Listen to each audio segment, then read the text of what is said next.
LinkedIn's a great outlet. Podcasts too would be great to go on. I know that you Hmm. have friends who do podcasts for the senior care industry, Yep. so I'd get on those. I would get on any podcast I could, Yeah. and that's as easy as just reaching out and pitching a lot Hmm. of different podcasts. Most podcasts are looking for good guests, and you've been on podcasts before, though. How many have you been on? A bunch. And then I used to Yeah. do, we had a group called Bridge the Gap, and I did one as a contributor, as the host for Hmm. leadership and senior living every Wednesday, the first Wednesday of every month. So I did 12 of those that are out there as well. Yeah, so you kind of know what it's like being the host and being on that side. And that's a good thing to put in your pitch is to say, I've been a podcaster and I've also been on X number of podcasts. Okay. Because as soon as you say that, people say, okay, this guy knows how the game works. He's probably going to be pretty good. We don't have to really screen him and make sure he's not crazy or something.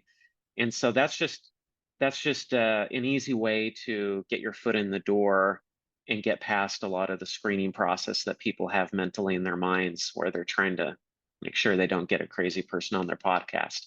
Got it. And then if you followed up with, hey, I just came out with this new book and this is what it's about, it seems like it might fit your audience, Hmm. then that's a good pitch. And I think you'd be able to get on a lot of podcasts. Okay. It seems like results with podcasts are really hit and miss. Sometimes you're on a podcast and it leads to a bunch of book sales. Sometimes you're on a podcast that seems big and nothing happens.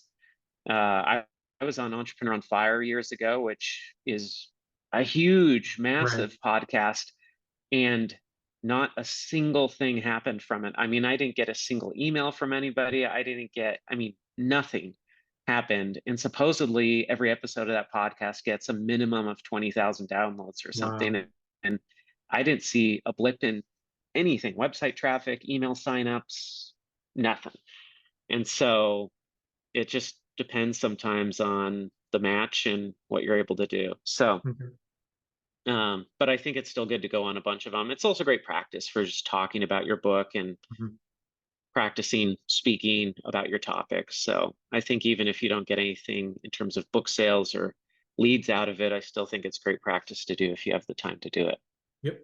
Definitely. Not to mention that those podcasts can turn into great content later if you want to chop them up and turn them into other social media content. Right. So I just started working with a lead gen type of guy that we're actually going to bring into Silver Oak, the business we're Okay. working on.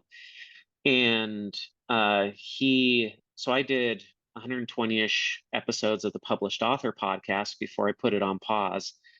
And so he's going through that now, and he's like, you've got 120 episodes here, but I can turn this into like 1,500 pieces of content because I can Right. take out so many little parts and Hmm. make an Instagram reel, put it up on TikTok, make it on YouTube Shorts. And so he's going through that and just chopping these things up. And so we're going to be putting out tons of micro content from those bigger pieces of content that I made. And that you can do the same thing with your past podcasts and any new podcasts you get on. So